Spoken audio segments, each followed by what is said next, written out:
town, I met the grain trains rolling down. Every day 100 trains, every train 100 cars, every car 100 tons, every ton 100 sacks, every sack 10,000 grains.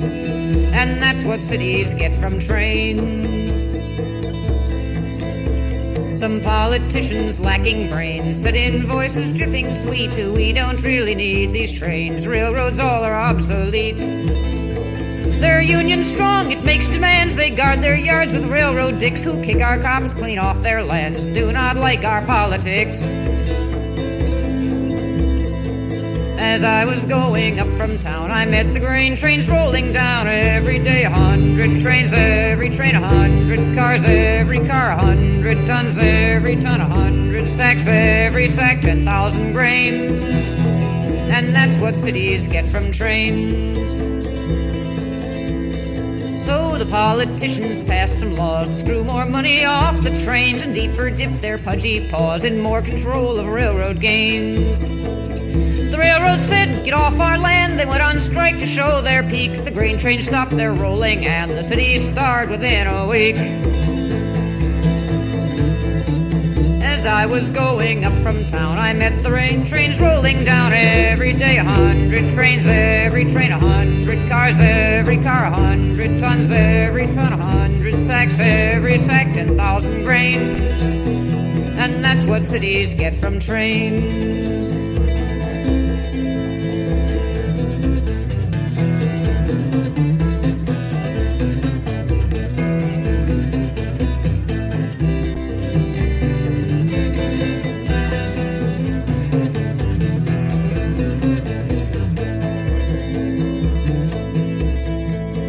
Hunger riots burned and rose and battered down the State House door, and all those fat politicos were killed and eaten by the poor.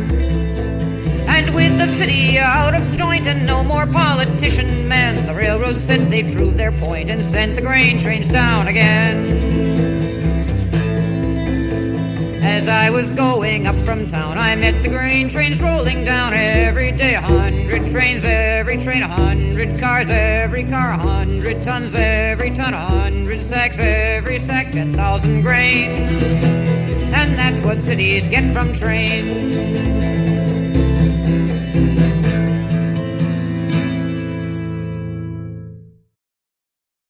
Good morning, Minecraft. Wandering Beekeeper here. How you doing?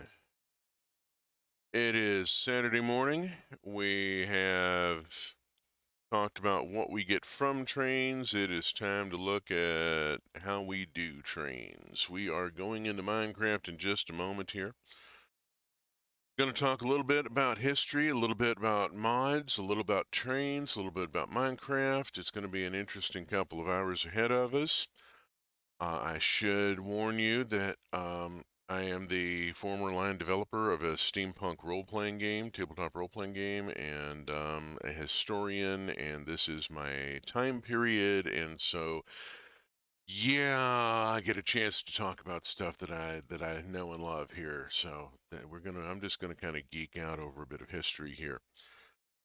Let's see. Whoops. Okay, we're gonna see this every now and then on this stream as I switch back and forth. We're gonna start in a Minecraft 1.18.2 world here.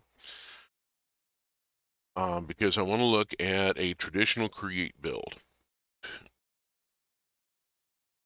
We're going to be looking mostly at create as the core here.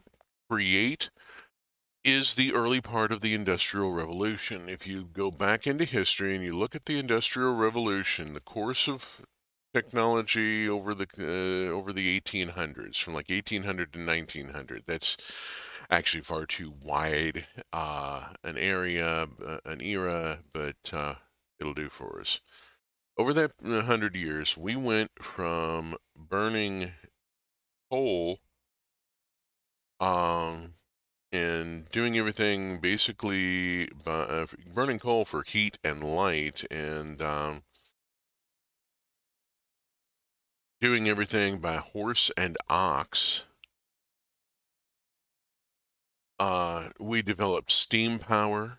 We developed a factory industrialization, which went through multiple stages, which I am going to talk about. And we ended up with electricity at the end of that. Over the course of 100 years, we went from doing everything by horses and only burning coal in the stove to cook on and for heat, light, but to the coal burning is done at in a factory a long way away, and that power is converted into electricity and sent to us. We're still essentially coal powered. This is a thing that needs to be discussed, and at some point I will probably bring up William Jevons and the coal question, his book, which talked about peak fossil fuels 100 years before anybody said the phrase peak oil. But let's go on and look into Minecraft. Now I'm going to have to watch my heat. I've already had an overheat once this morning, and I'm streaming, and I'm really hoping that this holds. This particular mod pack is hard on my poor laptop. We're going to look real quick. We've got the usual pipes set up, feeding up to a boiler. The important thing is that we've got this boiler going. We started off with water wheels. There's our water wheel. Set of water wheels driving the pumps that got the water up to the boiler and allowed us to light the boiler. This is the early part of the Industrial Revolution. You're starting off with water wheels. You've already had them for a couple thousand years. You've got windmills. And then we start to develop steam power. Now, steam power is initially static. It is not mobile. It takes a long time before anybody thinks to put a boiler on a wheeled platform and let it move itself. Quite a concept. We are going to start off looking at here at a standard Create factory. This is all base Create.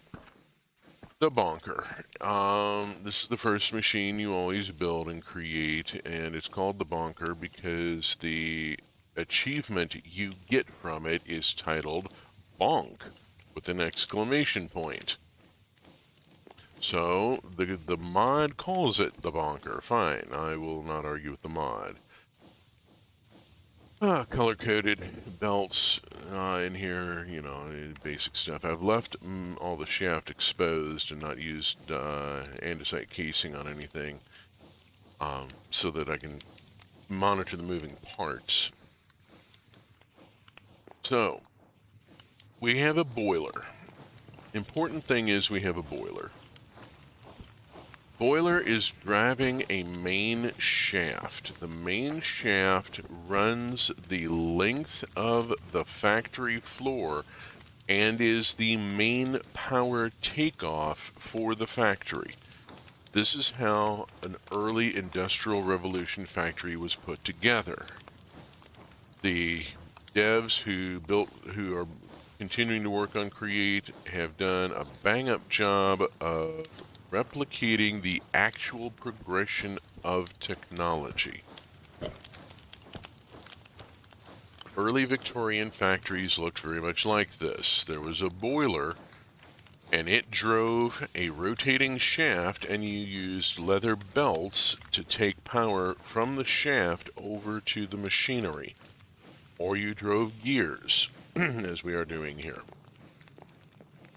Each of these auto crafter arrays is making a different color of dye. They're labeled as to the colors. And it's all being powered, again, by this rotating main shaft here. Oh, there we go. There's a lot of stuff happening. That's the distributor up above. But the main shaft runs down, all the way down the length of until it finally terminates here, where it is where the last of its torque is driving the crusher. A Victorian factory had to be laid out in a linear fashion. You had to follow that main shaft. There it is. You have to follow this main shaft and put your machinery to either side of it. Now, Create distributes the torque, what it calls stress units, along the shaft evenly. We will overstress if we put anything on at any point that is too much. We don't have a lower torque available at the end than we do at the start, as we would in actual world. Physics is a bitch, as William Bell said. This is a distributor system, by the way, that you're seeing with the blue belts. That is sending die essence out through the brass tunnels in measured quantities so that each of the die works gets the appropriate quantity. That took a little bit of doing. So we can, while we have some ancillary machinery here around the sides, that's all driven by its own separate takeoff shaft. As you can see, there is a shaft coming in from the windmill. Oh, yeah, there we go. That's the distributor kicking off, sending a measured quantity through each brass tunnel and popping it over. There is a windmill coming in through the ceiling and driving this belt here, this transfer belt, which then works this shaft and drives all the ancillary machinery. It all has to be lined up underneath that drive shaft. This is classic Create, and this is the early Industrial Revolution. Okay, and my character, and we've looked at this. I'm going to do a save and quit to title, and I'm going to switch worlds. This is going to take just a minute. We're going to go over to the BRB screen. I'm actually obviously still here, as you can hear me, but I need to go do some things on another monitor for a minute so that we can go look at the later Industrial Revolution, because what happens here when electricity is first introduced, electric motors are whacking huge. They are the size of the boiler. And so what happens is the factory converts from a boiler to an electric motor, from coal delivery to paying an electric bill. But the factory itself remains laid out the same. There is no efficiency gain here. Now this does apply to the modern era because it also applies to how we introduced computers. Our first computers were mainframes. They were pumping big things that were put in the company in the place of the accounting department. The customers didn't see any real difference. Instead of a room full of people working 10 key punches, you had one big machine being attended by a couple of people.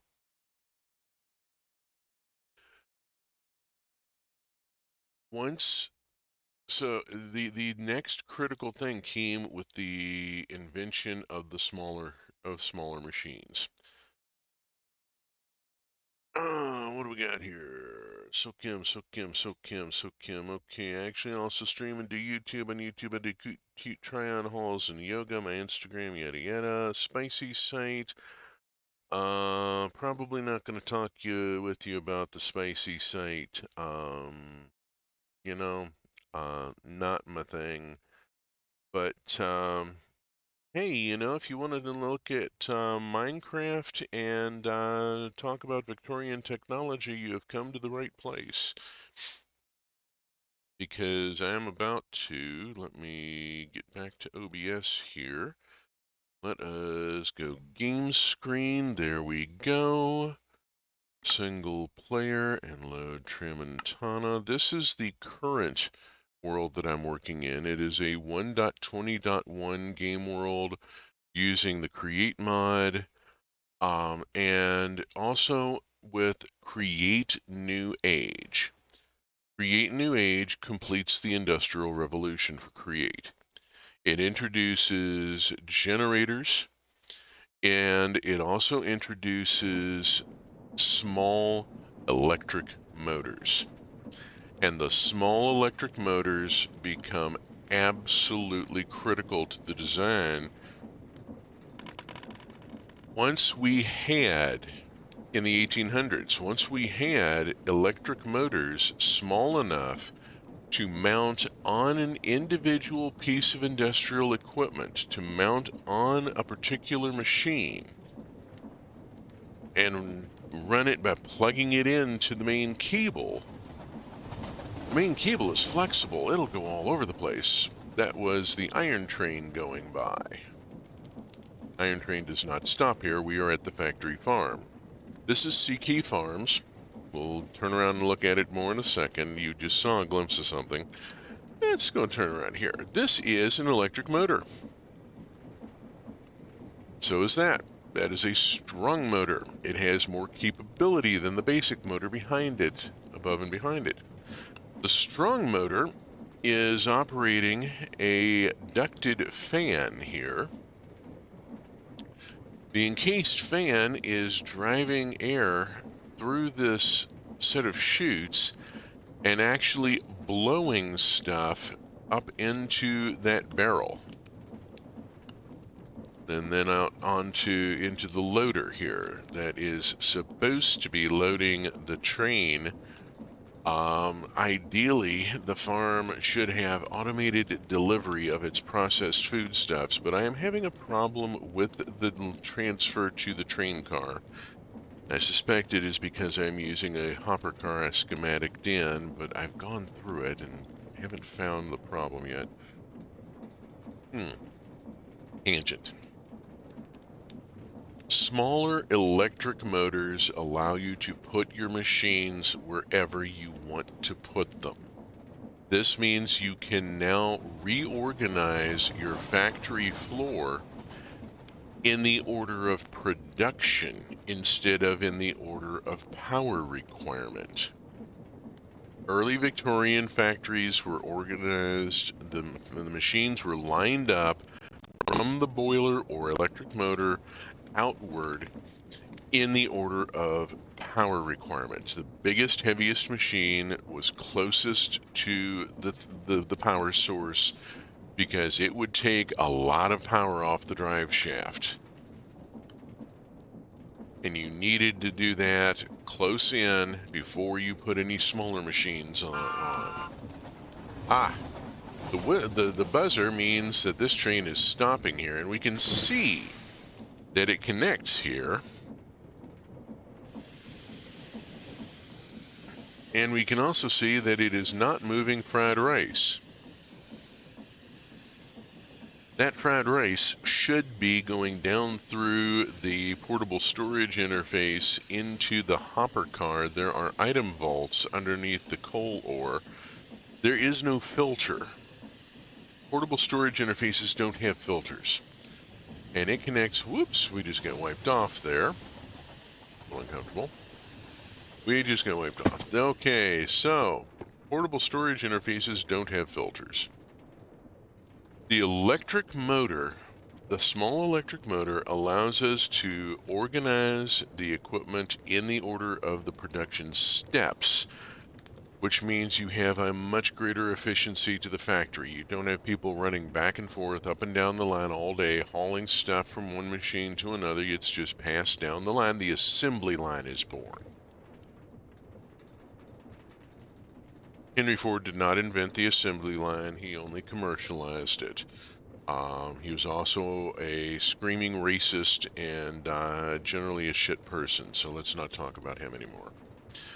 The display board here shows the contents of this item vault that we're standing on. The item vault is fed by a series of Tom's simple storage hoppers, each one filtered for a different item. You cannot do an asterisk filter or a general, oops, ouch. Fortunately, we're in hover mode and didn't take any damage from being hit by the train. create trains are solid objects and will do intense damage if you're not careful. So yeah, this is the vaulter. It hauls finished goods out of the storage network, drops them on a conveyor belt in order to be sent into the item vault for storage and eventual transfer via the loader. Yes, it is a very large amount of stuff. This factory makes a lot of stuff. And we're going to go into the factory and we're going to see it in a few minutes, but we're going to go around the back first. Because we're going to go see things in order. So, generators. Let's start with the tank farm and the generators. The tank farm has gotten ludicrous. I had to put navigational warning beacon lights on the tanks. We're running a big boiler here. This is a level 12 boiler. This is the largest I've ever tried running in a build application. I've done bigger in experiments, but they're tricky. You go up past level 12 and you run the risk of an explosion. This thing is cranking out just phenomenal amounts of power. I've got the engines organized into 2 groups of 5 so that I have a total of 81, almost 82,000 SU, and I am using 97%. Those 5 engines are turning out 82,000 SU, almost all of which is being used by this generator. Generator coils running inside netherite magnets. These give me the most magnetic flux. They are a tremendous pain to make. They require netherite, the ancient debris at least. Yeah, that is a crap ton of mining in the nether, let me tell you. There are ways to get around that with Create. You can set up drill arrays and so forth and have a safer experience, but it's still... The generator feeds out through a carbon brush array, through diamond wire, which is for the maximum transfer capacity, into these maximum sized accumulators. Accumulators will only go up to 90 MFE, which is a lot of FE to store. That is a great deal of capacitance. These two are not storing because they're powering the factory, and there's an awful lot of energy usage ongoing in the factory. That's just a water tank, and that feeds a pipe that goes, feeds this pipe. That's the pump, and there's a clutch on it. And it's just using a little basic motor here, this electric motor. I don't have a windmill or a drive shaft or any of that nonsense. I just stick an electric motor where I bloody well need one. If I take a wrench to it, I can control the speed in RPM. It's set to 96 right now. If I crank it up any higher, it's going to overstress in all likelihood because this is a basic motor and it doesn't produce a lot of SU. The higher the speed, the more SU it takes to maintain the speed. And the wrench will also control the direction of rotation. So changing rotational direction is a matter of clicking it with a wrench. Big deal. Just that simple. It simplifies things so much. This was a quantum leap in technology in the Victorian era and got us from this. Being able to build small electric motors is what got us from steam power to electricity. The pipe goes down into underground and goes off into the factory and supplies water for a couple of manufacturing processes. And yeah, we're getting our first look at the factory from a distance. Pearl brick. I used a trowel in order to get the texturing. And then the ornate iron windows from Create Deco, which have that nice industrial, late Victorian look. Over here we have bioethanol. 830 buckets of bioethanol in a tank high enough that it needs navigational warning lights. At night, the effect is fairly striking. The bioethanol is being pumped to the boiler and is feeding the blaze burners.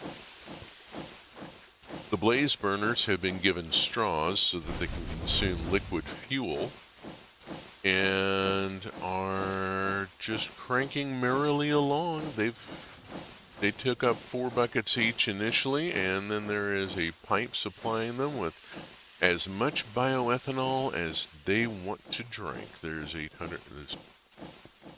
This is the refinery. Sugar in here.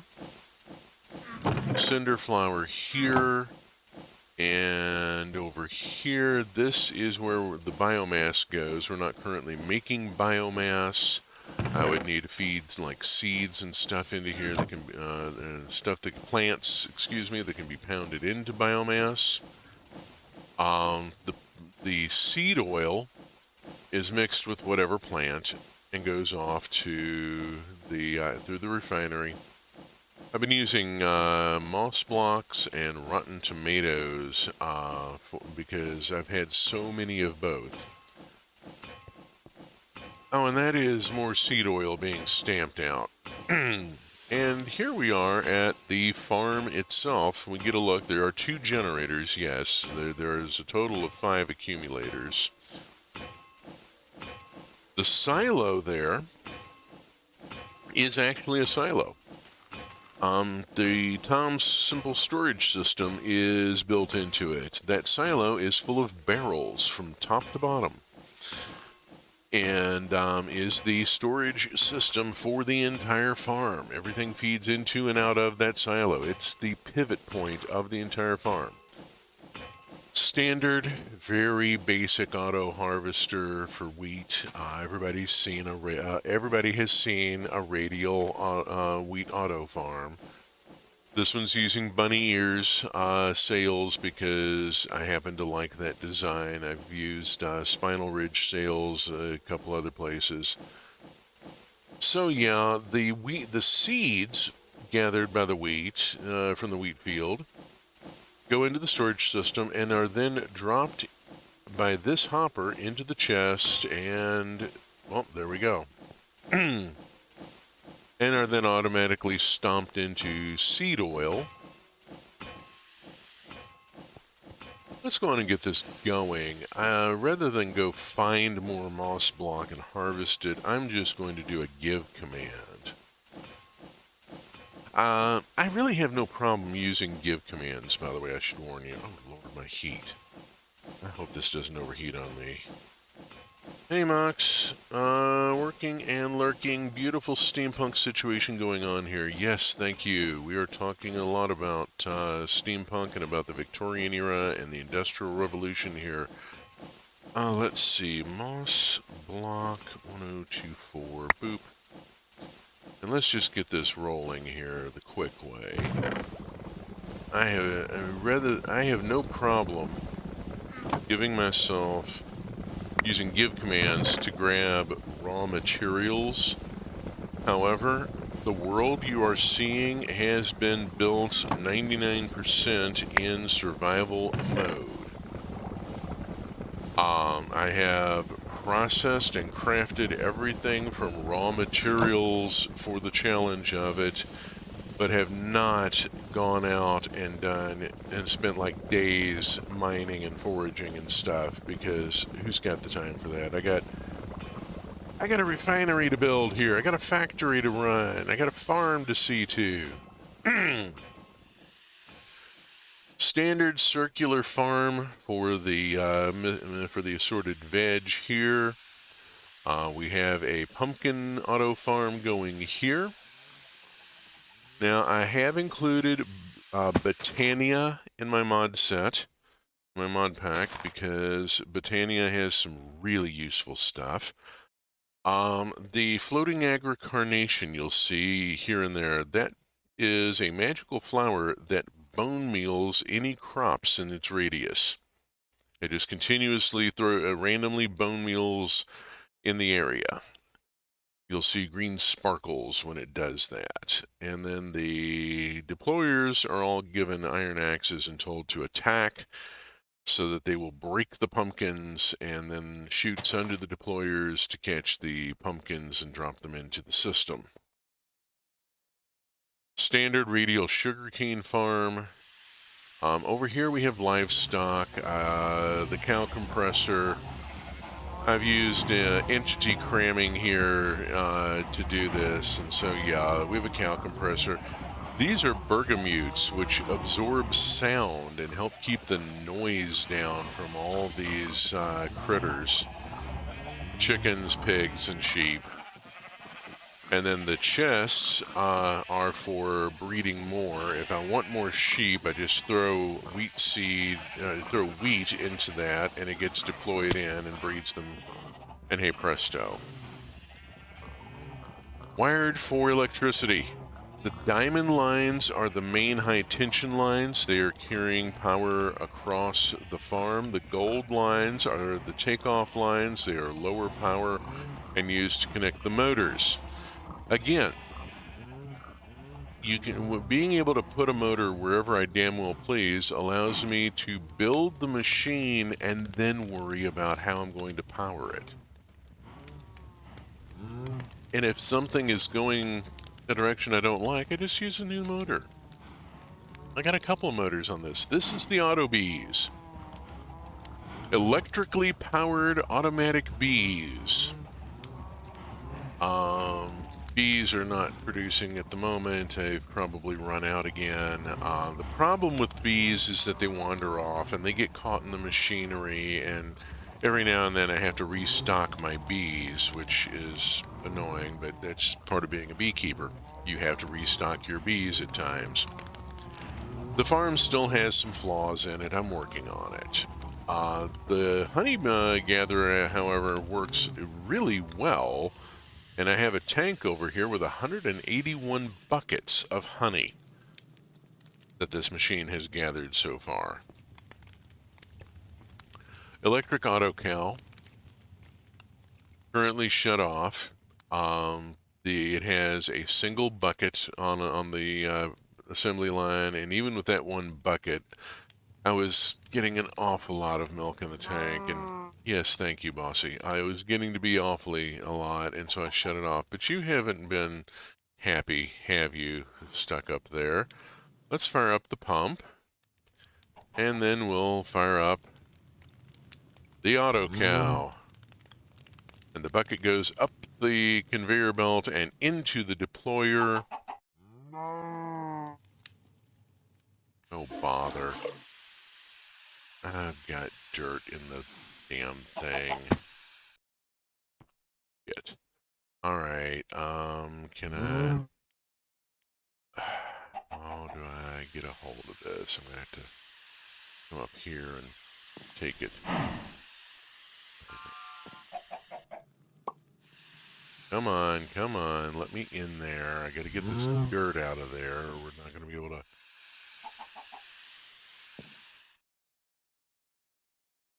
Come on. Crap, break this. And... There. There we go. Now I gotta replace that. Let's see. Perch. Drop. There. Isn't Bossy, there we go. I was in the way. Okay. So the bucket is pushed up at the cow. and fills with milk. The smart chute with the filter means that only a full milk bucket can drop out. Goes across the drain. You push on the push them and pull on the pull them, and the pickles go into the jar. And we end up with a tank of milk, a very large tank of milk. Beyond here, okay, rice, standard rotational farm. We've seen that before. Same basic design.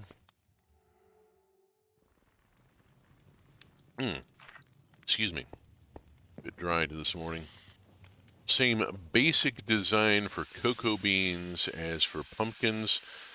Glassed in because cocoa beans tend to go kapop and fly everywhere, and I want them on the conveyor belt. Dang it.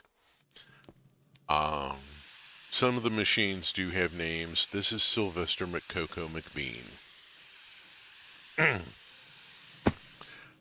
Over here we have tomatoes. For some reason, the trellis ropes keep breaking, and I don't know why this is, and it's really getting on my nerves. I'm still debugging some of the stuff. I mean, there's always debugging to be done. So let's get in here for a second and get the rope put back.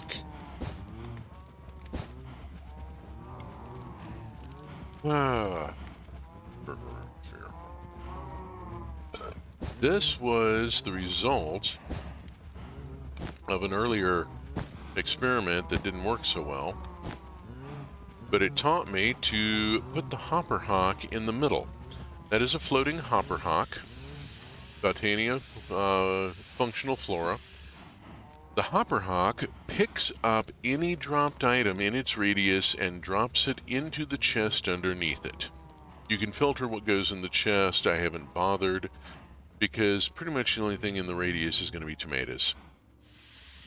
Anything else drops into the food storage system, it's not really an issue. I can pick it out later, you know. Oh, we have one rope left over here, and I'm not sure why we have that one rope, why it survived. Have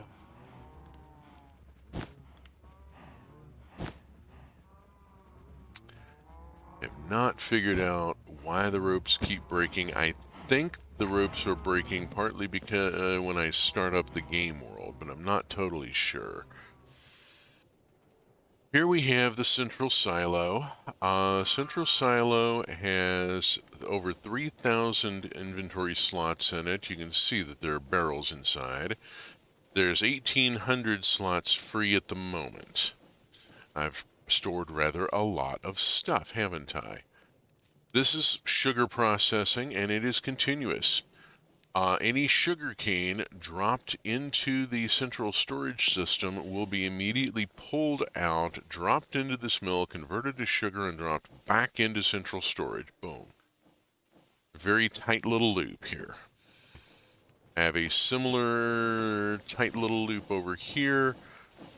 Let's shut that off for rice processing and for making wheat into wheat flour. Here's what's in there. Boy, howdy, there's a lot of stuff in there. Let's pull these beetroot seeds and take them to the refinery. I could do that. That would clear that many slots in the inventory. Let's go do that and just pop over here. There we go. Here, and we'll just drop them into here. And they will be beaten into seed oil. Presto, they're being beaten into seed oil. Oh, oops. Fortunately, I carry a spare jetpack. Yes, I am flying with a compressed air jetpack. This is not creative mode. 3,000 cocoa beans right now, and we saw that we had something like 600 buckets of milk. We're going to do something about that in a minute here. Let's go on into the factory and have a look at what all this is feeding into, because what it's feeding into is this. Welcome to the factory floor of CK Farms.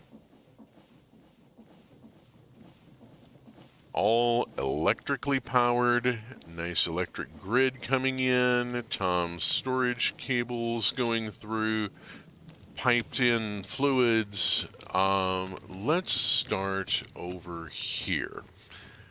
This crafting terminal here is pretty much the nerve center. This is where I run the factory from, because it shows me everything I've got and what I need to make. I can see that I need to make cake bases because I want to make some cakes. And to make cakes, first off, we have to make sure we have dough. I have plenty of dough. I have scads of wheat flour. So we will make some cake bases. There is a smoker here, labeled Cake Baker. It is an automatic smoker. It's auto-fueled from here. And this hopper is filtered for raw cake base. And this one is unfiltered because it's just accepting whatever the output of the smoker is. This means I can manually throw anything into the smoker if I need to put something cooked into the system. I can just take the raw ingredients and throw them into here, and it'll automatically take care of it. This is the dough mixer. Over here we have the cake base maker. Cake base maker is supplied with it has a basin here. Let's see if I can get around to the other side of it. There we go. Has a basin that is supplied by 3 inventory hoppers to get at the ingredients it needs: eggs, dough, and sugar. So it's supplied directly from inventory. Has a recipe filter so that we only get the one thing out of it. And yellow is a takeoff line, red is power transfer. Easy enough. And if I come over here, there's a little electric motor and a clutch, and if I switch on the clutch, it starts stamping out cake bases. Boom. And we are making cake base. And if we look over here, we can see that the smoker is now lit because cake bases are dropping into it and being baked automatically. Walk over here, and we can see our cake bases dropping into the system as they bake. There's another one coming in. Number 7 just came in. And then we can convert these baked bases into various things. I'm going to just let this run for a minute here.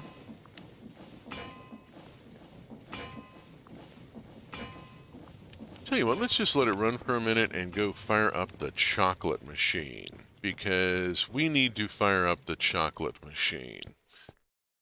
We have a pipe there coming in, bringing milk.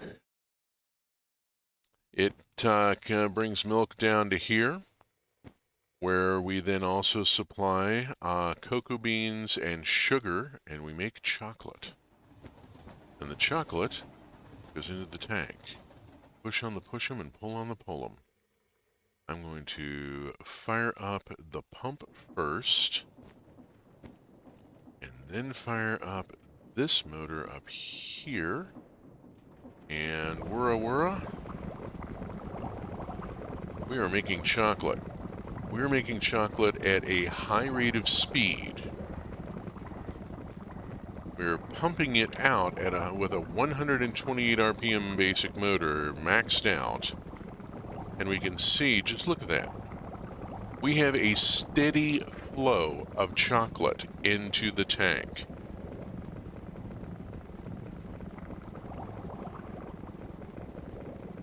That's just amazing, isn't it? All those beans that Sylvester had produced, we can see them here ticking down as we are converting those cocoa beans into chocolate just at a frantic clip. So excited about your milk pipes and chocolate tank. Holy shit, you haven't seen anything. Did you see? You didn't see the honey tank and the milk tank out back, did you? This is the honey tank here, and it has pipes that go across. And let's just walk over here and up the ladder and onto the catwalk. And yeah, there's a milk tank over there and a honey tank there and pipes going into the factory. And they all converge at the spouter.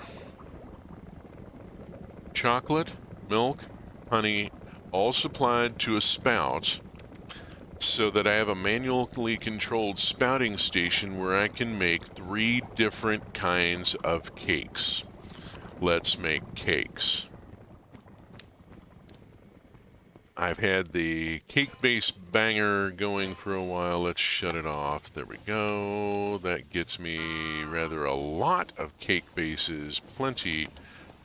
Literal land flowing with milk and honey. Yeah, I had a few accidents along the way and had to clean up with buckets. That was a thing. Be careful about how you hook stuff up. Okay, I want to separate out 2 cakes from the rest here. There's a reason for this. You'll find out in a minute. We're going to start by making regular Minecraft cakes. So what we're going to do is reach up here and throw this lever, and that will fill the spout with milk. I can then reach over here and take these cakes, drop them into here,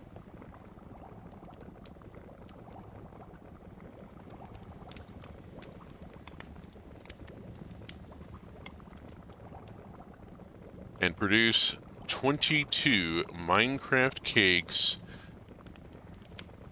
just that easily.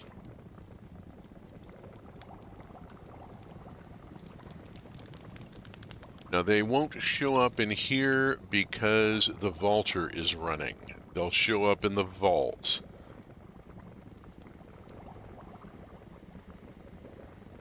So they finish running eventually. It does take a few minutes to run that many cakes through the machine. In the meantime, we have more baked bases coming up. I should go on and separate out 2 more sets. There we go. Okay. Turn off the pump. There's still milk in the spout. So reach over here and put in these 2, and that will whoosh. Oops, right, it takes an entire one. There we go. For that. Okay, forgot. That clears the spout. Now let's make chocolate cakes. Fill the spout with chocolate. Drop cake bases in. But also a terrifying amount of levers in this geographic location. There are a lot of levers. This is steampunk created. This is Victorian machinery. This is late Victorian era. If you've ever been to a Victorian commercial bakery, they actually look similar to this. It's really quite terrifying. It's a thing. So we're spouting chocolate here, and we are done, and we turn that off. We still have chocolate in the spout, so we throw 2 cakes in order to clear the spout, because making a chocolate cake takes half a spout. There we go. Chocolate cake's made. Now let's fill the spout with honey. We fill the spout with honey, and we make honey cakes.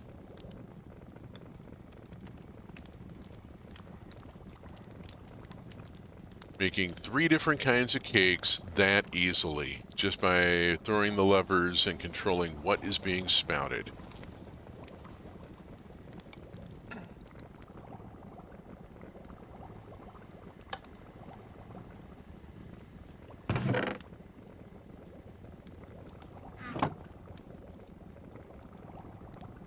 And always remember to clear the spout. Alrighty. And we are up to 399 buckets of chocolate and 400 and ticking along. Just going to leave that running for a bit. Over here, this machine makes chocolate dough so that we can make chocolate cookies. Let's make some chocolate dough. You can't really see it happening there. You can see it happening over here. These are the chocolate cookies. I'm just going to make a few of these.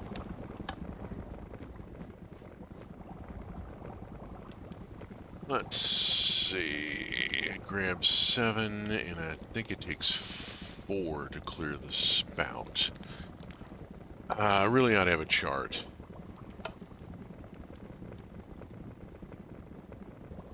Actually, why don't we just fill the spout and drop in those and kapop. No bake Oreos. You throw chocolate dough in and spout them with milk, and presto. Here we have the Wonka press. This makes Wonka bars. You see the chocolate bars dropping out of the basin into the chute. Not sure why it stopped. Why did it stop? Weird.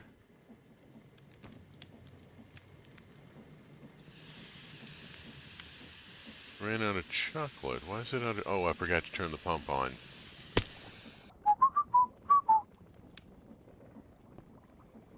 It helps if you remember to turn the pump on. There we go. Okay, and we are stamping out Wonka bars. The only problem I can see with this beauteous haven of industry is if one person with incomplete knowledge of the system touches anything, there may be an issue. Speaking as someone with incomplete knowledge of the system, yes, there have been issues. This is true, however, of any factory. This is how children become candy. Yes, it is. This is true of any factory. This factory is, well, it's very Victorian. There's not a safety barrier anywhere in sight. There's open power lines running everywhere. I mean, it's very, yeah, much. Yeah, let's just turn that off. There. Okay. Over here we have Autopot. Oh, this is the donut machine. The donut machine just, it cranks out donuts, and then we can take the donuts and take them over here and make sweet donuts or chocolate donuts, or if I was making apple syrup, I could make apple donuts, but I'm not making apple syrup because I have not figured out how to automate apples. Let's look at the Autopots because they're kind of fun. Oh, that's the rock candy machine. It's a pain in the butt. Autopot. This is an Autopot that makes ratatouille. That's a blaze stove. Oh no, we're on the run from fantasy. It's yeah. Well.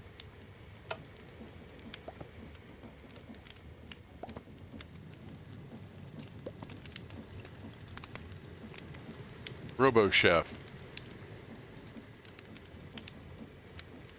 And when the food is done, another arm will grab it and throw it into the chute here to go feed into the main system. We have the ingredients lined up in the order of the recipe on these depots. Filtered out, dropping onto the depots. The first mechanical arm is keyed to the depots in the order of the recipe. It's really, you have not figured out how to automate apples yet. Normal sentences said throughout time, yes. I also have not figured out how to automate fish. Come on. There we go. There's our tomato, and we're cooking. Okay. And so we have one arm that supplies the ingredients and another arm that takes the completed dish and sends it into the inventory system for shipment. There are 12 auto pots in this factory.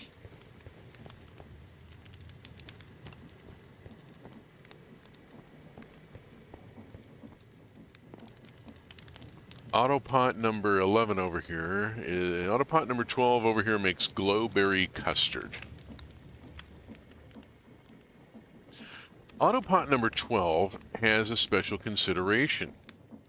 It uses milk, which is supplied in bottles, and when it completes the recipe, the pot hucks the empty milk bottle out.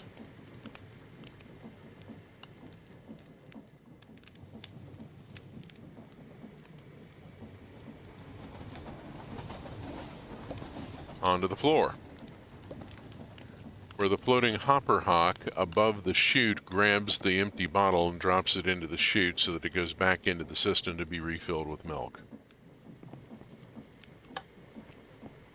I have floating hopper hawks over a couple of chutes for exactly that same reason. The mechanical arm does not grab the... it's supposed to... If the bottle gets spat out, and so the mechanical arm can't grab it. If the empty bottle stayed in the pot as an extra ingredient, as an unwanted extra ingredient, the second mechanical arm would take it and throw it into the chute. But because it gets spat out, I have to have a magical flower to pick it up for me. How are we doing on chocolate? We're up over half a million millibuckets, over 500 buckets of chocolate in there in this short a time. So I'm going to reach up here and I'm going to turn off that motor. Then I'm going to turn off the pump. Order of how you turn things on and off makes a difference. Order of how you put program the mechanical arm makes a difference. There's a lot of it. Yeah, stuck bee. I have stuck bees every now and then. Catwalk, so that we can get a look at it from above. Various things. The autopot arrays. A large chunk of the factory is autopots for doing the cooking pot recipes. Section over here of preliminary work. There is a pasta maker down in there, and a couple of other machines. A tomato sauce maker.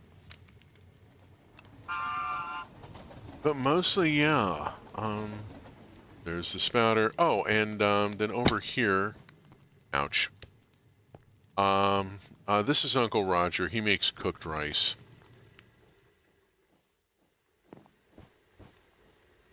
He's next to the beef mincer that takes steaks and makes them into hamburgers. If you make them into hamburgers, you get 2 recipes out of them.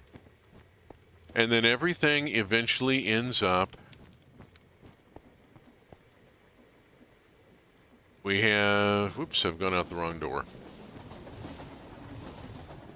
There we go. This is the clutch that controls the vaulter, which is what's running above us. And that's simply an array of hoppers that pull stuff out of the storage and send it into this item vault. And this is the output of the factory thus far.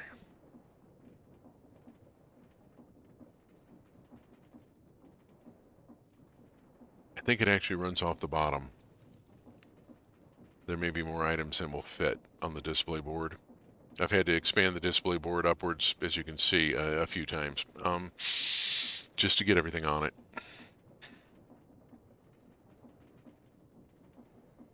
I should not be standing on the track. There will be a train through here very shortly. Oh, I do have one auto crafter array, one mechanical crafter. Regular old Create mechanical crafter. It's fed by Tom's Simple Storage Hoppers, and it makes pumpkin pies.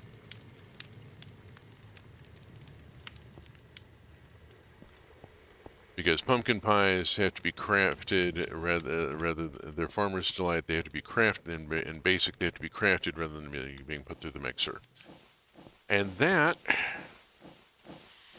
is CK Farms in overall. The farm section, the factory, the power systems. Ideally, what should happen here is that the cargo train, Cargo 2, should pick up the finished food items here and take them to the airship station. I am having a problem with this. The cargo car, the hopper car, does not want to take the input from the portable storage interface. I haven't got that debugged yet. Working on it. Let's go look at the airship station. Now, I wish I could take the Bamboo Express there, but the Bamboo Express does not stop here. So what we're going to do is go to the crusher.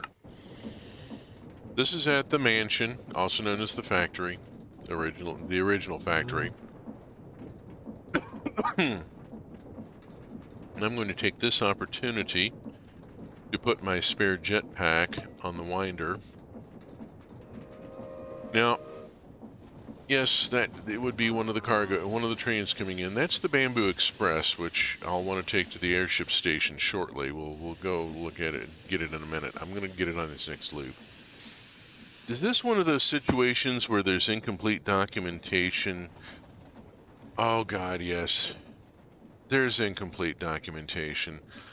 I have not done an operating manual for the factory because I'm the only one running it. It's a single-player world, so there's not a need for it. But some of the stuff that goes into the mods, I have discovered it is really critical with the mechanical arm, the order that you select your sources and targets in.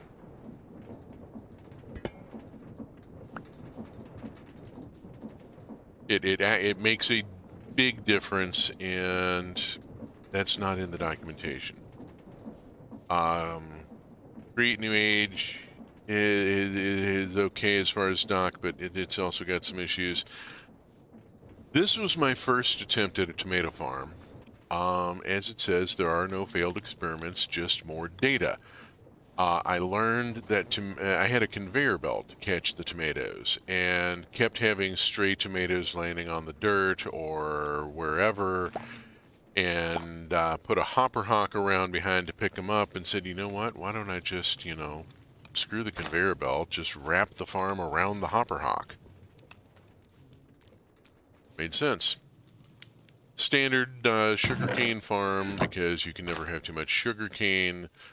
This is the test farm. This is where I've done all my test beds. The wheat farm isn't running because I don't need it at this point. I needed wheat early on before I had the auto farm set up at CK Farms. Same with and then, learning to grow rice. This is Farmer's Delight rice. So it is a 2-block high plant. The lower block is in water.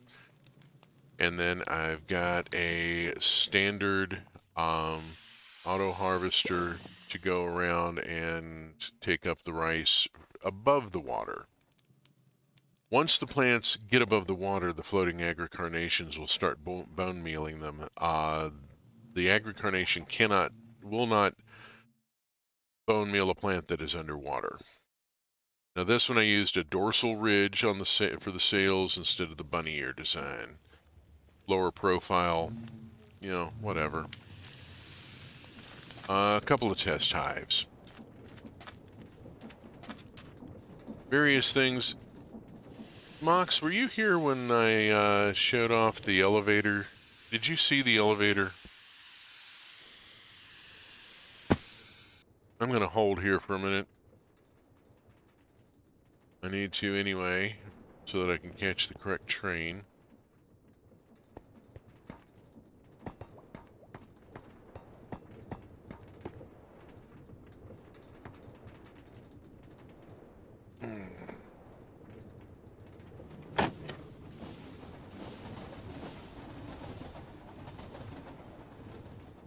Ta-ta. Okay. Cool. I have done a minor improvement on the elevators. Got the sensors moved under the floor, figured out how to use redstone links. This world, I have been learning how to use all sorts of stuff I've never used before. I've never done encased fans before. I've never done mechanical arms before.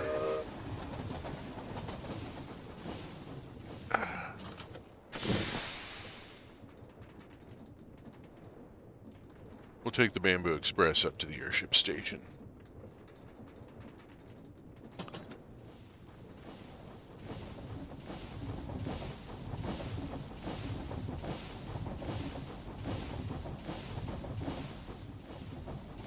Gotta love a nice train ride through the country.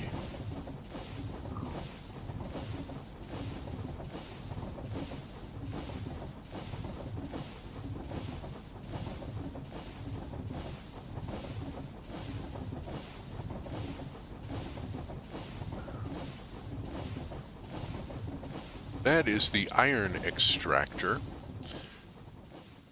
Create ore excavation. We're waiting on a signal.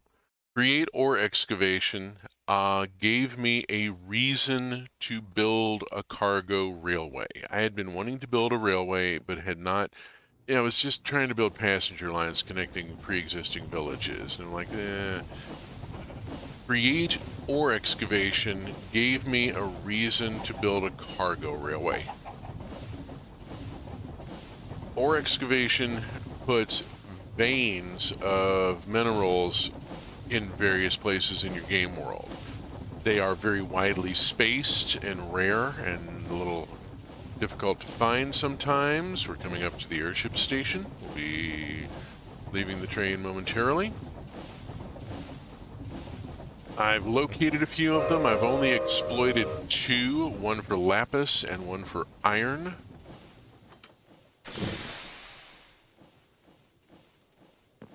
Okie doke. And here we are at the airship station.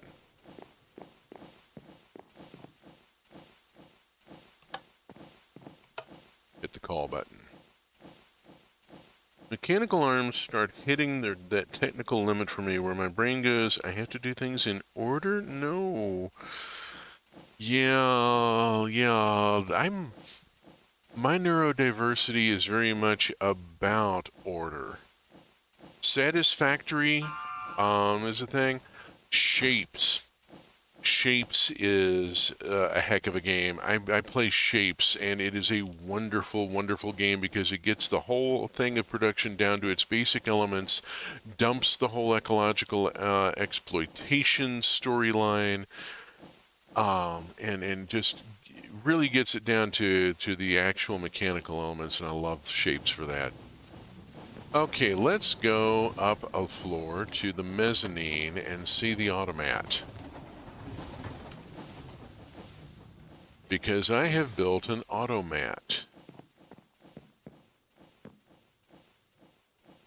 It's automatically stocked. Or at least it would be if the damn train would bring stuff over. I haven't quite sorted everything out. We got some issues here. The rock candy does not stack, and yeah, that's been a thing. But everything else works. We just have to get stuff delivered, and we will have this whole automat here in the mezzanine of the airship station. I'm using smart chutes to replace the smart chute replaces the entire redstone item sorter circuit. That whole circuit with the hoppers and the comparator and the repeater and the redstone wiring, it's all replaced by a single smart chute with a filter. And so I have got a compact item sorter built into here. Whereas satisfactory is like, you want ecological exploitation? You want nuclear waste? I'll give you nuclear waste. Yeah. No, thank you. Dealt with radiation. Oh, dang. Mm-hmm. It is basically a redstone item sorter down to a 3-block high, 2-block wide. The second layer block, the second layer going down is not necessary. I could have done it in just 3 blocks high and 2 blocks wide. Just boom, just like that. Really, the Smart Chute replaces the whole redstone item sorter circuit. Let's go get some food and deliver it. You know what? I really want to show this off.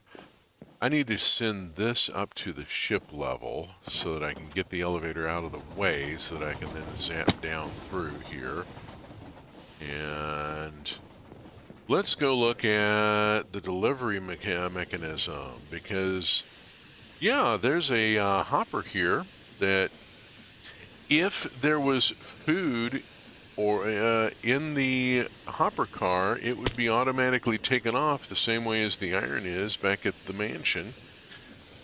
Dropped into here and then sent off up and away. So let's see about, I'm going to go over to Farm Station. And, oh, that was a close one. What's up there? What's up there is right now is fried rice. And I'm just going to take the fried rice out of there. That's to it. So I got 16 fried rice here. And we go back to Airship Station. And think about what's going on here. Yes, dear, I hear you. You would very much like to arrive. You don't have any food to deliver, so what's it matter? Actually, I'm going to stay right here for just a second. We're going to wait for the Bamboo Express to leave. It's basically the dream. If a dream provided you a gateway into more nightmares. It's a thing. It is a thing. Here comes the cargo train. Cargo train rolls in, and we can see that it makes a connection here. You know, we can see that the port connection happens. It's just there's nothing in it to be dropped in, and so we're going to drop some stuff in. We're going to send that stack of fried rice up, up, up, up, and oh dang, getting back into there maybe be a little bit of a, there we go. I have to wait for the train to move. There we go. Ah.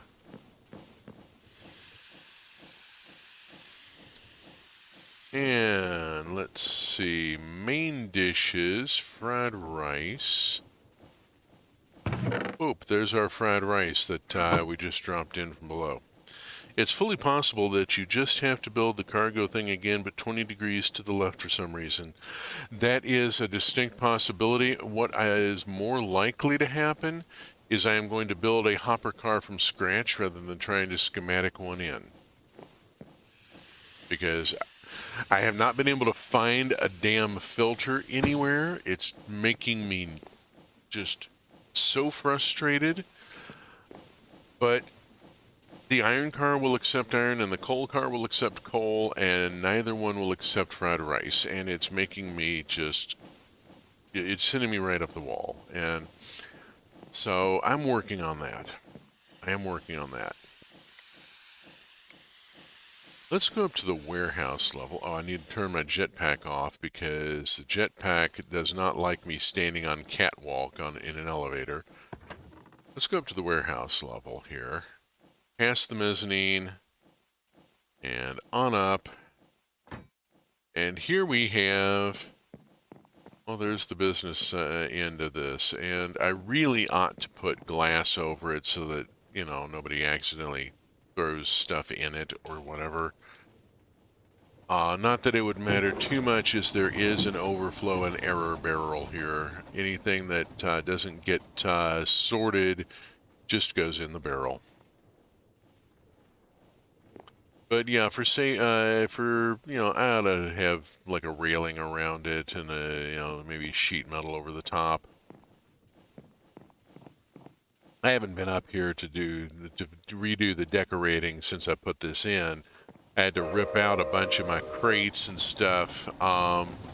Unfortunately, this is what's visible from the passenger elevator. I had put a bunch of stuff around the passenger elevator so that the passengers had something interesting to look at going up through the warehouse level, up to the airship. But,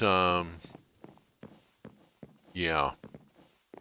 I gotta redo that. The baskets, by the way, are storage containers. They will work just as readily as chests. I've got them sitting out for decorative use right now. But, yeah, they can have stuff in them. Like this one has a lot of stuff in it that I had to remove in order to put in the hoppers, so I just threw it in the nearest basket.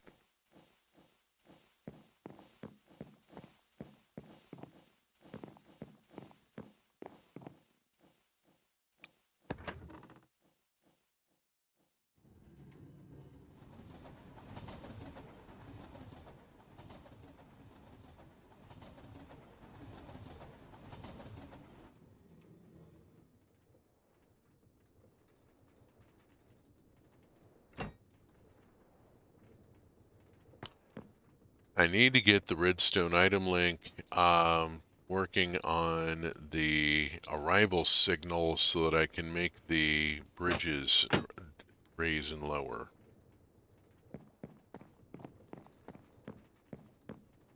I would really like to have this fold up out of the way when the elevator departs.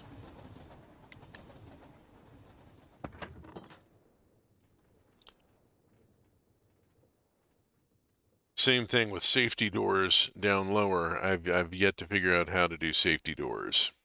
There is a way. I just have to get a redstone link to pick up on the arrival and on the redstone signal emitted by the floor sensor when the elevator arrives and departs.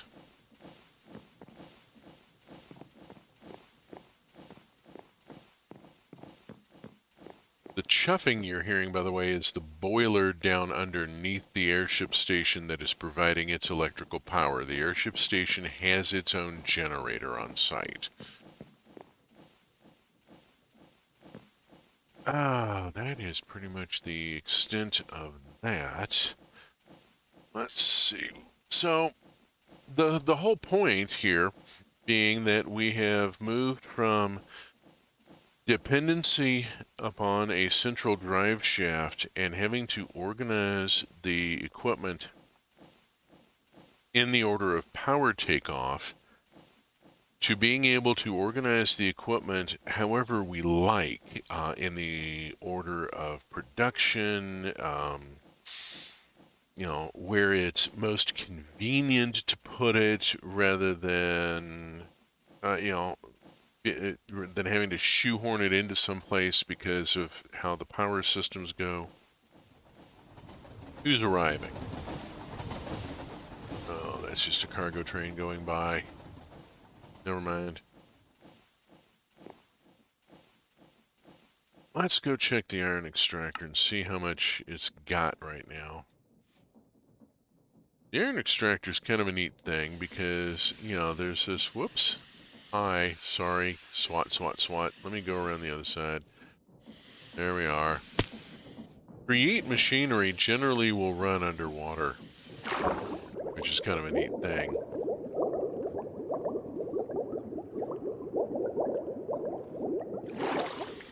The jetpack doesn't like being underwater.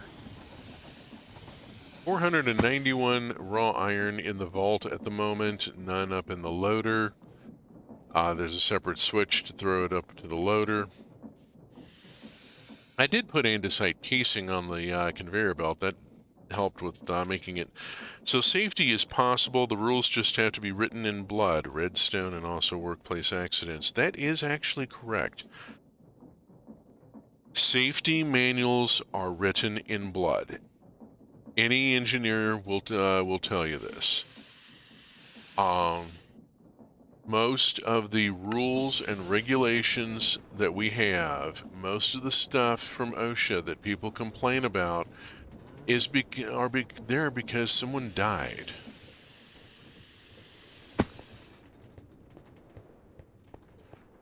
There's no crossing gates here. Crossing gates were written into the safety manual because people walked in front of trains and got hit. You know, stuff like that. Again, being a single-player world, the safety stuff that I'm putting in is largely decorative. But, yeah, in a multiplayer world... Oh, insufficient caffeine and...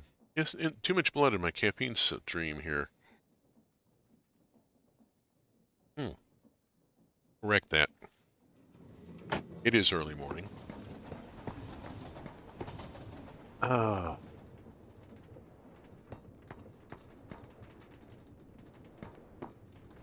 Yeah. Yeah, safety measures would be useful in a multiplayer world. Now, Create New Age will not electrocute you if you touch a power line. If you go to Immersive Engineering... Oh, hello, Bamboo Express. Immersive Engineering absolutely will. For Immersive Engineering, one of the first things you have got to do is build a Faraday suit. You've got to refine aluminum and build a Faraday suit. Without a Faraday suit, you will get electrocuted a lot.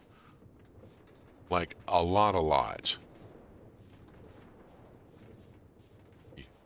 But then immersive engineering is a little bit more about, well, immersive. You know, it's trying to reproduce the actual experience. So yes, you must wear safety equipment.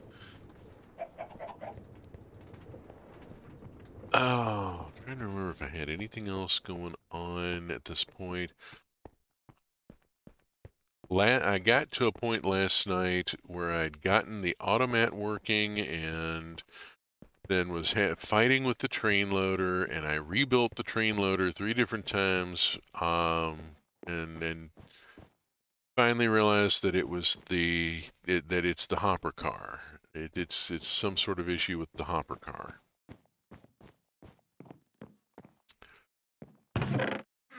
Early Victorian factories were extraordinarily dangerous places.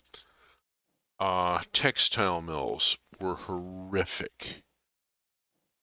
Textile mills are still dangerous places, but there is fencing and automation, and people don't have to go poke metal hooks into the loom to unclog them and maybe get their arm taken off in the process. Hair nets, hair length. Oh God, hair length. When your power takeoff is a leather belt wrapped around a drive shaft, you must keep your hair short around that machinery, or you keep your hair up under a hat that's not going to come off easily, or a net, or 2 or 3 elastic bands. You never use just one. Oh lordy. You know, imagine having, say, shoulder length hair, and you bend over to pick up something dropped and your hair gets caught right there. Yeah. This is why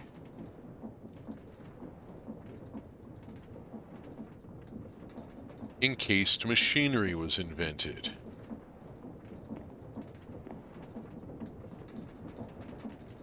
I can't quite get that one from here. Not sure I can get that one at all. There we go. This is why encased machinery was invented, to try and prevent people from getting bits of themselves caught in the machine.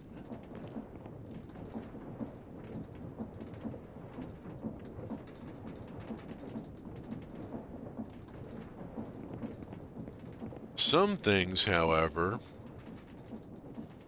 you just cannot make safe and still have operational.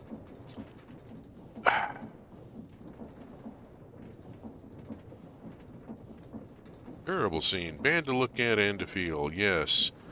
Yes, yeah. I mean, just absolutely awful. By the way, if you are into historical fiction, there is a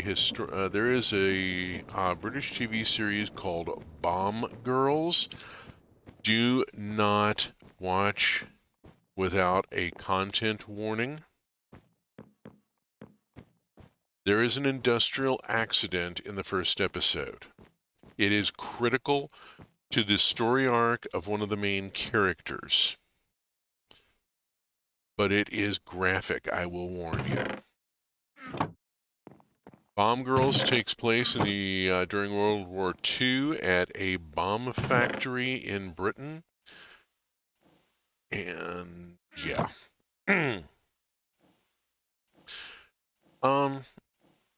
One neat little thing, little trick I learned here. You may notice I don't have a wireless terminal in my hotbar. I'm bringing up this whole thing with a hotkey, because what I've actually got is I've got the wireless terminal in my belt slot. So by stashing it there, I can clear a space in my hotbar and still bring it up anytime I need it, and have access to all my stuff that's in the main storage system. Oh, that's a thing. I had talked about the factory about the mansion here being where I did a lot of prototyping.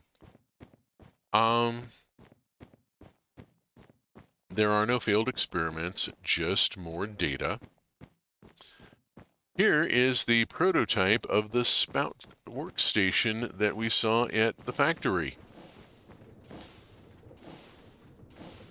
This one, yeah, it does milk and chocolate and honey, but it's a little bit clunky. It kind of had to get shoehorned a bit to get it into the available space, and yeah, still have to figure out what I'm going to do with 384 buckets of chocolate stashed here. I guess I could maybe run a tanker car. Theoretically, I could pump this out.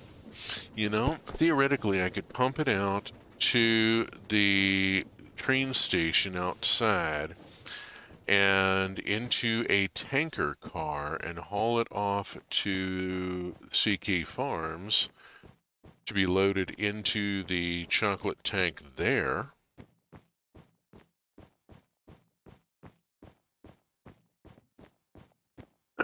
Victorian technology was all about the learning process. Learning about safety, learning about power systems, learning about efficiency, learning how to make more efficient machines that we could organize into more efficient production. Going from steam boilers to electric motors to small electric motors that we could pop on wherever we need them made such a huge difference. This is a classic Create machine here. There's a windmill, and that windmill is powering everything. There's gears and shafts and belts all running madly to make it all go. We go over to CK Farms, and a very dangerous lake. Terraforming to be kept from the eyes of man. Molasses disaster 2 electric boogaloo. Oh, Oh, the Boston molasses flood. Yeah, that's a thing. Wow, that's a heck of a reference. Let's go back over to Farm Station. The good news being, if one of these tanks gets breached, it really doesn't breach. It just loses a block and loses some capacity. So, you know, we're good there. I don't have to worry about 1,500 buckets of seed oil flooding out my farm. Oh, the hot air balloon in the distance, by the way, is an auto-generated feature. I did not build that. That is put in by the Immersive Structures mod, which is also the mod that put in the airship that I built the station underneath. Now, the station is all my work. The airship was already there, and I looked at it and went, okay, I want to put a dock under that.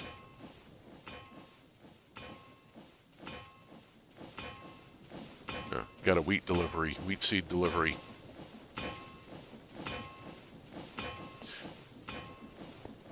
The electric motors just make such a massive, massive difference because I don't have to worry about where's the drive shaft coming from? What direction is it going? I don't have to make so much space for the power systems. The power systems all sit out here at this big tank farm and generating station and feed into the accumulators.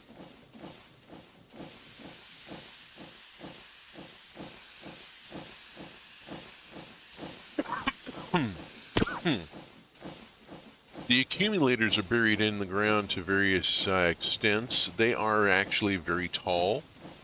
The tanks could have been buried into the ground the same way, but I went up with them instead because tank farm does that tend to be how it goes, you know. I've tried to keep this to some extent realistic.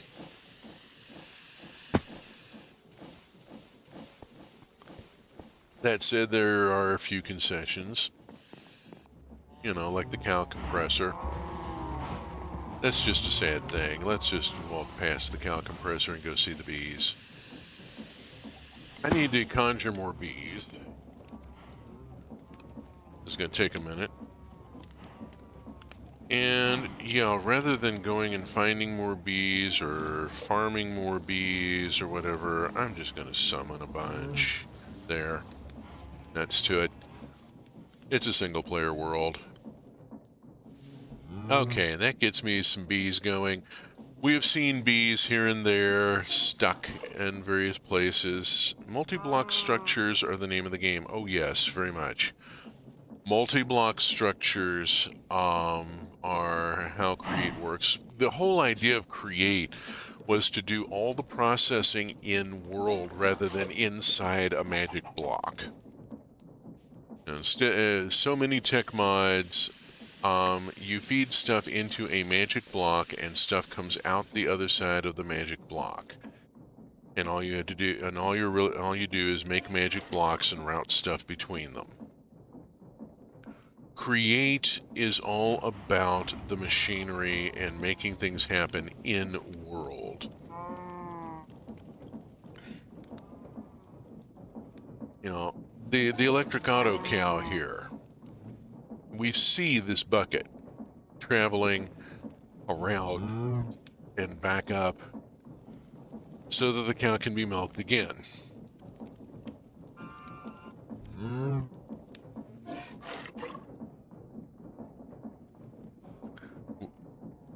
With the bees, we're just, you know, at this point we're waiting for the bees to do their thing.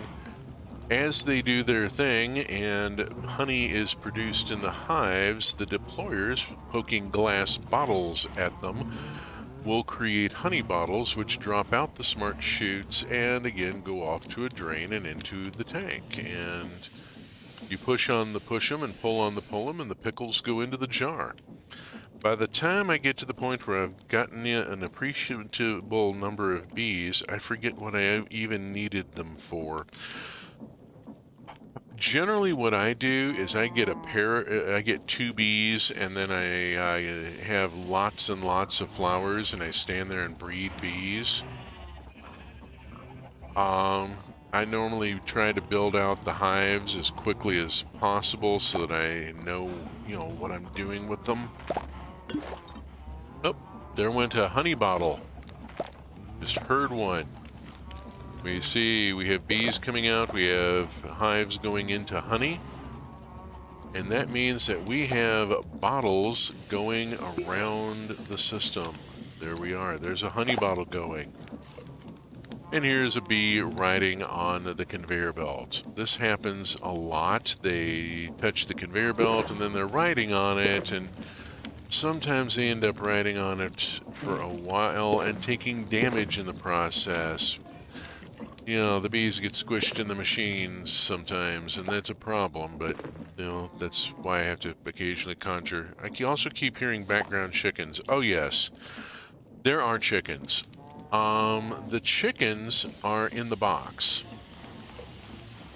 That's the livestock area right there that we're looking at. That birch box and the dirt thing, that's the livestock. You're hearing them at a less volume because I do have floating bergamutes, but not enough. Yeah, the cow compressor and the chickens, pigs, and sheep, I used entity cramming and for my livestock. So if I need more chickens, I can just throw wheat seeds into that crate and into the chest there, and the wheat seeds will be poked at the chickens by the deployer, getting them to make more chickens, at which point entity cramming will result in raw chicken flowing into the inventory system.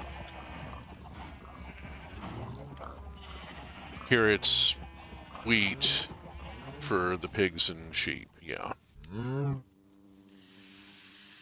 Factory farming of livestock has never been kind. There has never been really a humane way to factory farm livestock. I have very strong feelings about this, partially because I am allergic to those factory farming techniques. Animals that are raised by, I assume there's a sand farm that converts the glass and then becomes glass bottles that then get pumped into the system? No, actually.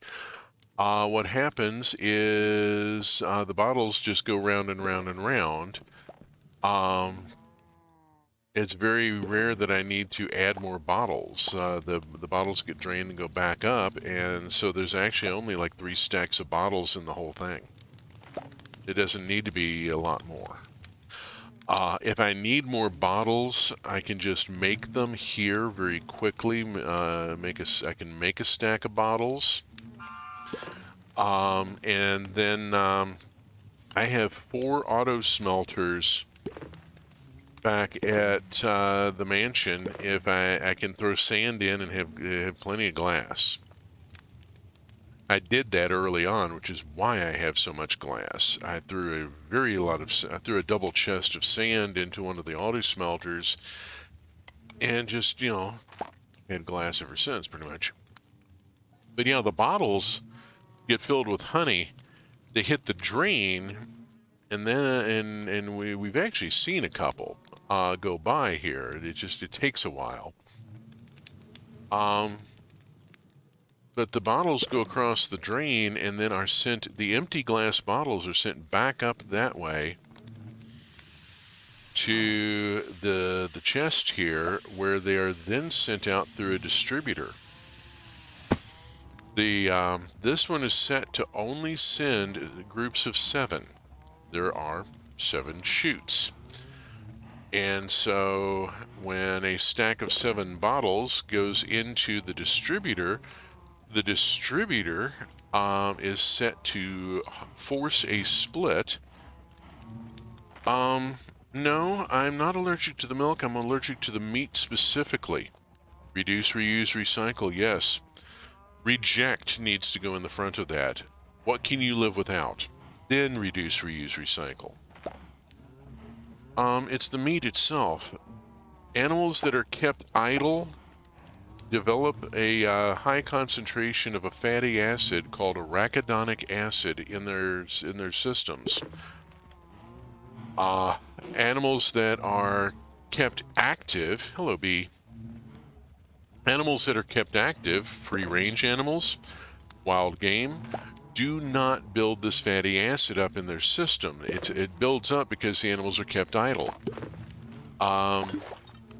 And so, yeah, it does horrible, horrible things to me, and I will just absolutely spare you the whole symptomatology. You don't want to know any of it. The any animal that has ever seen a feedlot in its life, I have to be careful. I have to know where my meat is coming from. I can only have beef like once a month, and then it has to come from a farmer that I know, so that I know that the animal was not finished in a feedlot. A lot of free-range meat in the stores is not actually free-range. The animals are pasture-raised, and then they are put in a feedlot for a month to fatten them up for market before they're shipped off to market. Putting them in a feedlot wrecks them. I can't go near it at that point. Oh, damn it. I got a bee stuck. That bee is eventually going to despawn. There's nothing I can do for it. It's going to sit there trying to go. It has become a south-going Zax. Oh, yay, it repathed. They don't usually do that. Oh, yay. That makes me happy. I've got a bee in the factory that's been there forever and a day. Yeah, the animal has to not even see a feedlot. It has to not know that feedlots exist. And then I can have the meat once a month. Any more often, and I get the symptoms, and it's just disgusting. It's really disgusting. Yeah, let me walk in here. So, now, this bee here. That bee has been trying to get past that cable forever. It just won't path around it. The poor thing just won't path around it. I've tried pushing the bee. I've tried. I don't want to break the cable and screw up my my data connection for my autopod here. The bee is. I just have a stuck bee. That happens. It's been there a while. Chickens, by the way, I can have factory-raised chicken because chickens get rid of arachidonic acid by dumping it into their eggs. I cannot have cage-bred eggs. They are lethal.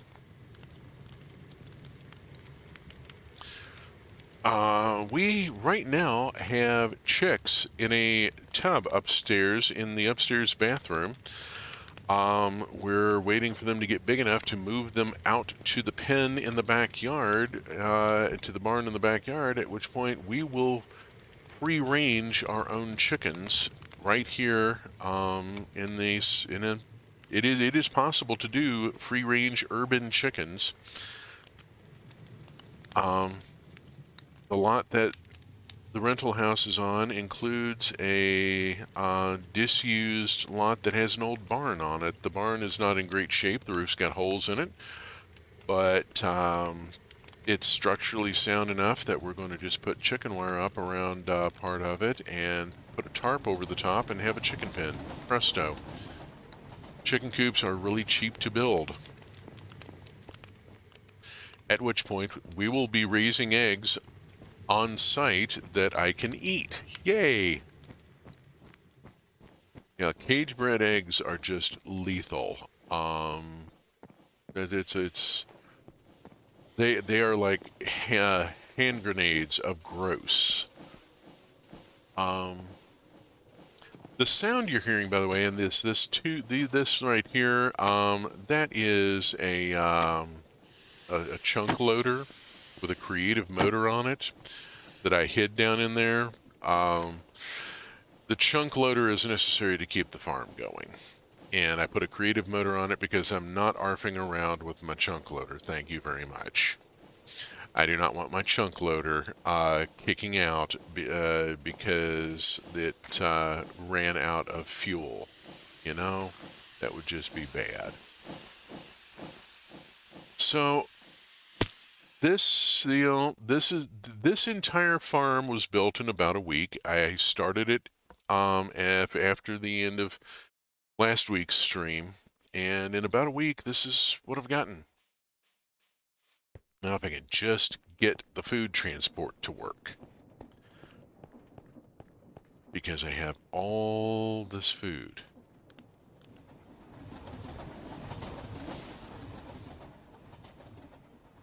There's a variety of things going on here. There's the factory and the farm, orange carpet, which makes it look like lava, like a lava flow. The hot air balloon there. The train goes up this way. There is this fortress here. I have yet to start on the archaeological dig. At some point, I'm going to put a station here and an archaeological dig in operation on this fortress. The airship station over here, the iron extractor there. Way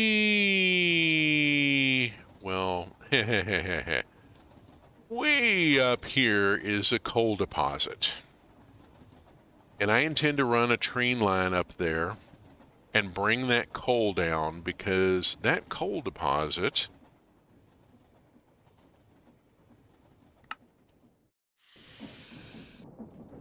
is a ore excavation vein. And it is producing coal. There is coal being loaded in here. Where's the sign? There we go. There's 51 coal there right now. There's no chunk loader here, and so it's only producing coal while I'm present. But that's pretty much the extent of that. Okay, I'm going to sit here for just a second and take about a 30-second bio break, and I'll be right back to finish the stream.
There we go. Okay. 65 coal. Yeah, this coal is slowly building up. It is a very slow process. The drilling machine will progressively produce coal It will continuously produce it as long as as I'm here. I can't get it to go any faster. With a windmill, I would have to put in a stronger power system. The windmill overstresses if I try to gear it up any further, which is why the weird looking arrangement. I had to remove some gears to get it to work. The machine will just continuously produce coal, though, at this slow trickle, at which point I can then send a train up here to automatically pick it up and bring it back, put it wherever I need it. Theoretically, I could do the same thing with the bioethanol if I had a boiler somewhere that needed bioethanol delivery. Let's go to the front porch. I normally end my sessions in this world here. Turn off that, and there we go. So, brings us up to the end of it. We've gone through a couple of different worlds. We've seen the progression of technology from boiler to electricity and the change in factory organization from linear based on a drive shaft to ad hoc driven by small electric motors. And how things work. We've seen a lot of automated food machinery, create central kitchen mod. We have to thank for a lot of that. The create central kitchen mod gave us the autopots.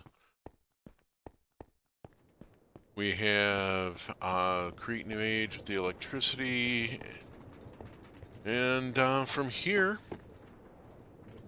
my next task is to get the food moved from the farm to the airship dock. I have yet to put in a monorail from the top of the elevator.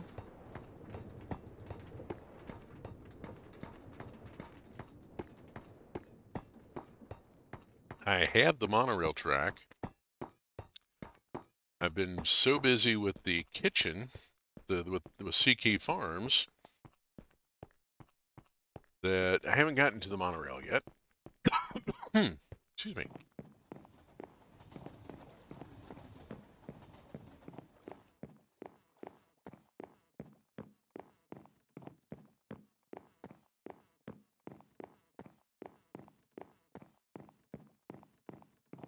That's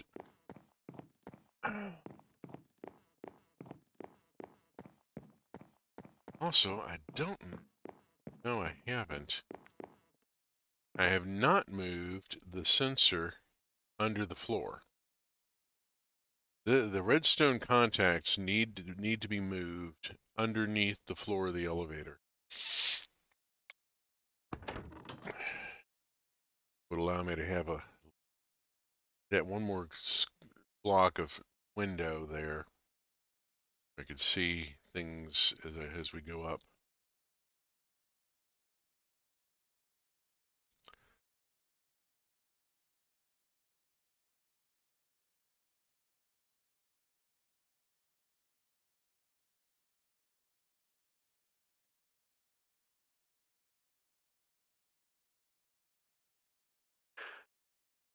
Yeah, all I can figure is that I'm going to have to build my own transport car. I also really ought to think about running a line from the chocolate tank out to the train platform and putting on a tanker car and moving all that chocolate over to CK Farms where it can actually be put to use. You know, let's get the chocolate out of the experimental setup and over to the Wonka Works. Excuse me.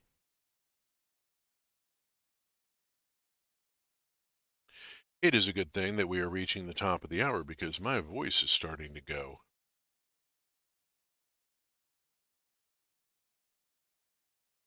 We are also reaching the top of the elevator shaft. This is a very tall elevator. This was the first elevator I've built. First elevator I think I ever built, really.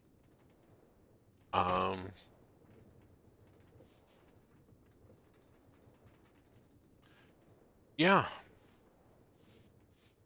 So maybe next week we'll be able to come up here and there will be a monorail station here. And that monorail station will go off across this gap here to that next floating island, the really big one. Far enough away that you can just barely see a little gray smudge on the horizon.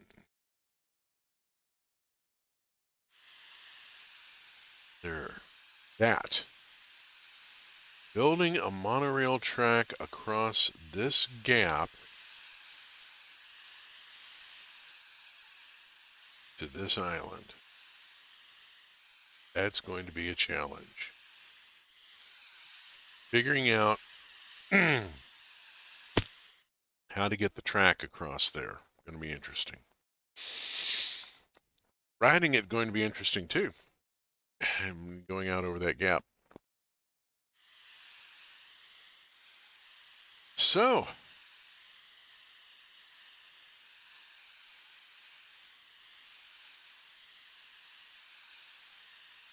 we have reached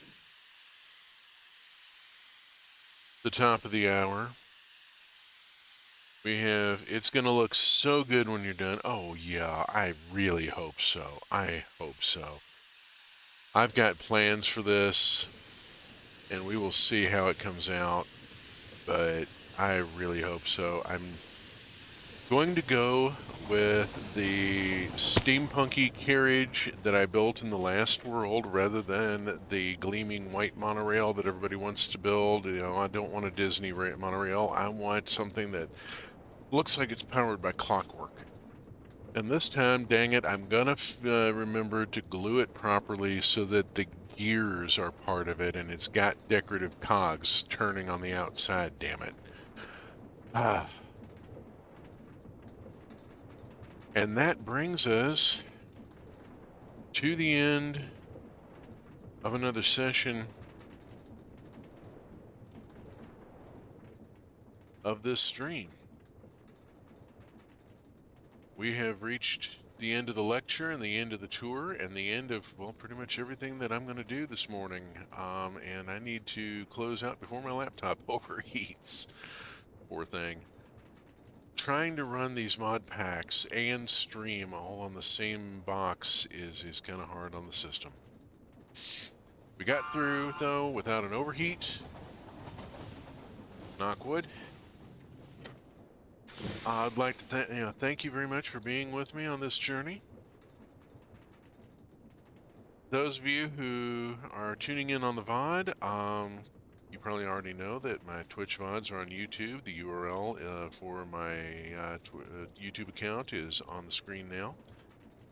I am glad to be part of the truck community. We are an active group of streamers with stuff going on every day. You can see our schedule at schedule.truck.community. It's up on the screen right in front of you there.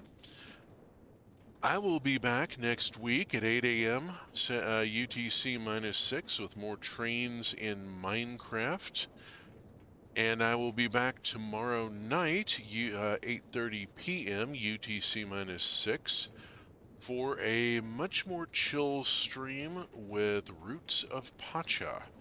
It's a farm sim about Neolithic people discovering agriculture and living in a very comfortable polyamorous society. It's an interesting game. Very a lot more chill of a stream. So, until then, thank you very much for joining me. It's been real. It's been fun. It's even been real fun.